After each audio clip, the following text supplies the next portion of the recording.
Power pivot में relationship create करके multiple tables को कैसे एनालाइज किया जा सकता है, इस वीडियो में सीखेंगे।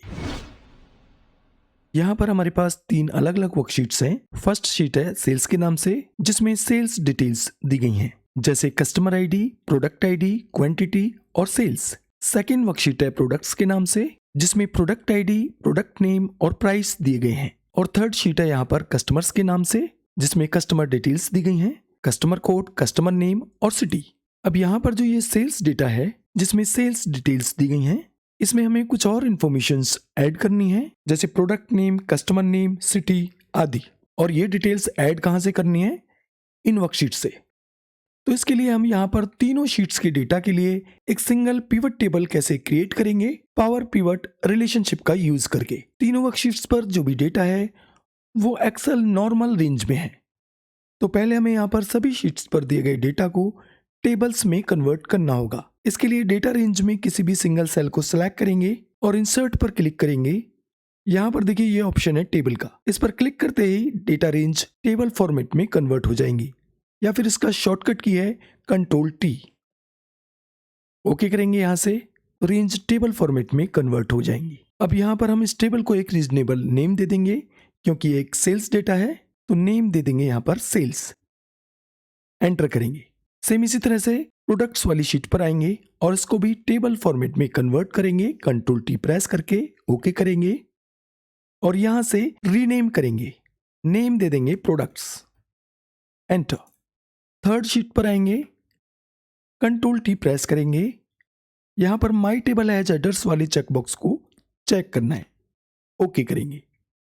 इसको भी रीनेम करेंगे यहाँ से और नेम दे देंगे कस्टमर्स।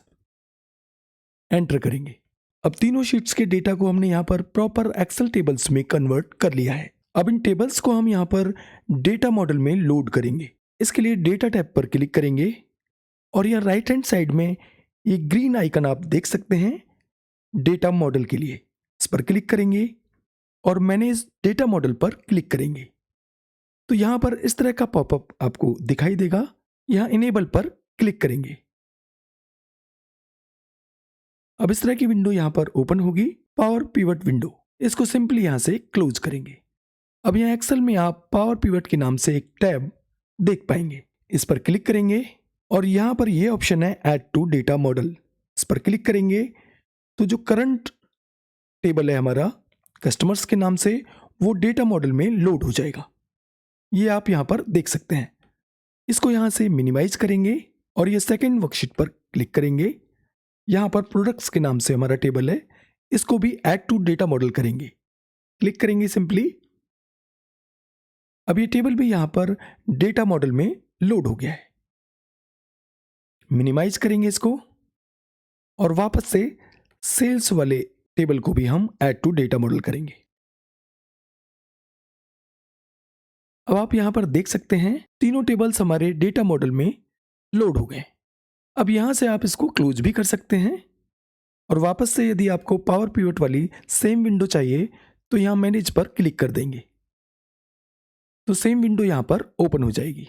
तो डेटा मॉडल में हमने तीनों टेबल्स को लोड कर दिया है। अब आपके दिमाग में सवाल यहां पर यह भी आया होगा कि ये डेटा मॉडलिंग एक्चुअली है क्या? डेटा मॉडलिंग मतलब मल्टीपल टेबल्स के साथ एक साथ काम करना, जहां पर हम मल्टीपल टेबल्स के बीच में रिलेशनशिप क्रिएट करते हैं और सिंगल पिवट टेबल क्रिएट करके डेटा एनालाइज करते हैं।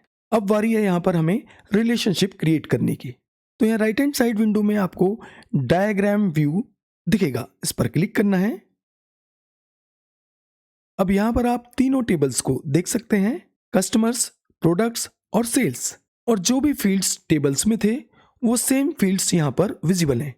Customer code, customer name, city, सभी फील्ड्स सभी टेबल्स में यहाँ पर अवेलेबल हैं। हमें यहाँ पर रिलेशनशिप क्रिएट करना है मैचिंग फील्ड्स को फाइंड करके। यहाँ पर आप देखेंगे कस्टमर कोड कस्टमर्स वाली टेबल में भी है और यहाँ सेल्स वाली टेबल में भी है। तो रिलेशनशिप क्रिएट करने के लिए कॉमन फील्ड का होना जरूरी है। तो हम यहाँ पर रिलेशनशिप क्रिएट करेंगे इस तरह से। अब ये दोनों टेबल्स कनेक्ट हो चुके हैं। सेम इसी तरह से आप यहाँ पर देखेंगे प्रोडक्ट आईडी इस टेबल में भी है, जो प्रोडक्ट्स वाला टेबल है, और सेल्स वाला जो टेबल है उसमें भी प्रोडक्ट आईडी है। तो इन दोनों के बीच में भी हम रिलेशनशिप क्रिएट करेंगे। तो रिलेशनशिप यहाँ पर सक्सेसफुली क्रिएट हो चुकी है। अब आप यहाँ पर भी पिवट टेबल का ऑप्शन देख सकते हैं। तो यहाँ से भी आप पिवट टेबल क्रिएट कर सकते हैं, तीनों टेबल्स के लिए सिंगल पिवट टेबल, या फिर एक्सेल में भी आप यहाँ पर पिवट टेबल क्रिएट कर पाएंगे। इसको मिनिमाइज करेंगे, यहाँ इंसर्ट पर क्लिक करेंगे, पिवट टेबल पर क्लिक करेंगे और यहाँ पर देखिए ये ऑप्शन है फ्रॉम डेटा मॉडल, इस पर हमें क्लिक करना है। क्लिक करेंगे, यहाँ से ओके करेंगे तो पिवट टेबल यहाँ पर क्रिएट हो गया है। और इसकी जो स्पेशलाइजेशन है वो ये है कि यहाँ पर आपको तीनों टेबल्स दिखाई देंगे, कस्टमर्स, प्रोडक्ट्स और सेल्स। और तीनों टेबल्स के जो भी फील्ड्स हैं आप उनको यहाँ पर पिवट टेबल में रिपोर्ट क्रिएट करने के लिए यूज कर सकते हैं। तो जो भी कस्टमर्स वाली टेबल के फील्ड्स हैं वो यहाँ पर विजिबल हैं, सेम इसी तरह से प्रोडक्ट्स वाली टेबल के भी, और ये सेल्स वाली टेबल के भी जो भी फील्ड्स हैं वो सभी यहाँ पर विजिबल हैं। तो अब यहाँ पर बहुत आसान हो गया है तीनों टेबल्स के फील्ड्स का यूज करके एक सिंगल रिपोर्ट क्रिएट करना। तो यहाँ पर पहले हम लेंगे कस्टमर कोड, उसके बाद कस्टमर नेम, और ये रिपोर्ट को हम यहाँ पर टेबुलर फॉर्म में करेंगे। तो डिजाइन टैब पर क्लिक करेंगे, रिपोर्ट लेआउट, और यहाँ से शो इन टेबुलर फॉर्म पर क्लिक कर देंगे। अब यहाँ पर हमें प्रोडक्ट आईडी और प्रोडक्ट नेम भी विजिबल करने हैं इस रिपोर्ट में, क्योंकि जो हम सेल्स एनालिसिस यहाँ पर करना चाहते हैं वो प्रोडक्ट वाइज और कस्टमर वाइज करना चाहते हैं। तो यहाँ से प्रोडक्ट आईडी लेंगे और यहाँ से प्रोडक्ट नेम, और अब हम यहाँ पर फाइनली सेल्स लेंगे। तो नीचे आएंगे और यहाँ से सेल्स लेंगे वैल्यूज में। तो आप देख सकते हैं तीनों टेबल्स को मिलाकर यहाँ पर एक डायनेमिक रिपोर्ट क्रिएट हो गई है। कुछ और पिवट टेबल सेटअप हम यहाँ पर कर लेंगे। रिपोर्ट लेआउट पर क्लिक करेंगे और रिपीट ऑल आइटम लेबल्स पर क्लिक करेंगे तो रिपोर्ट कुछ इस तरह की यहाँ पर विजिबल हो जाएगी। पिवट टेबल एनालाइज पर क्लिक करेंगे और बटन आइकन्स को ऑफ करने के लिए बटन्स पर क्लिक करेंगे। अब देखिए ये रिपोर्ट हो गई यहाँ पर properly customer wise, product wise. अब सपोज हमें यहाँ पर इस रिपोर्ट को सिटी वाइज फिल्टर करना है तो इसके लिए स्लाइसर्स का यूज कर सकते हैं। इंसर्ट पर क्लिक करेंगे और ये स्लाइसर के ऑप्शन पर क्लिक करेंगे और सिटी के लिए हम यहाँ पर स्लाइसर ऐड करेंगे, ओके करेंगे। तो स्लाइसर बटन्स यहाँ पर विजिबल हो गए हैं। इसको यहाँ से मिनिमाइज करेंगे, कॉलम्स यहाँ पर करेंगे 3 और इसको एक्सपेंड करेंगे इस तरह से, और स्लाइसर्स को यहाँ पर प्लेस कर लेंगे इस तरह से।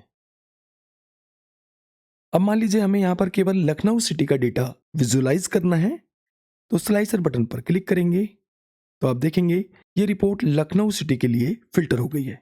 सेम इसी तरह से न्यू दिल्ली के लिए और वाराणसी के लिए। टेबल्स में यदि यहाँ पर कुछ भी नया डेटा ऐड होता है किसी भी टेबल में तो रिफ्रेश करने पर वो भी यहाँ पर ऑटोमेटिकली अपडेट हो जाएगा। तो इस तरह से बड़ी आसानी से आप डेटा मॉडलिंग का यूज करके आप मल्टीपल टेबल्स को एक साथ एनालाइज कर सकते हैं। तो अभी के लिए बस इतना ही। नमस्कार।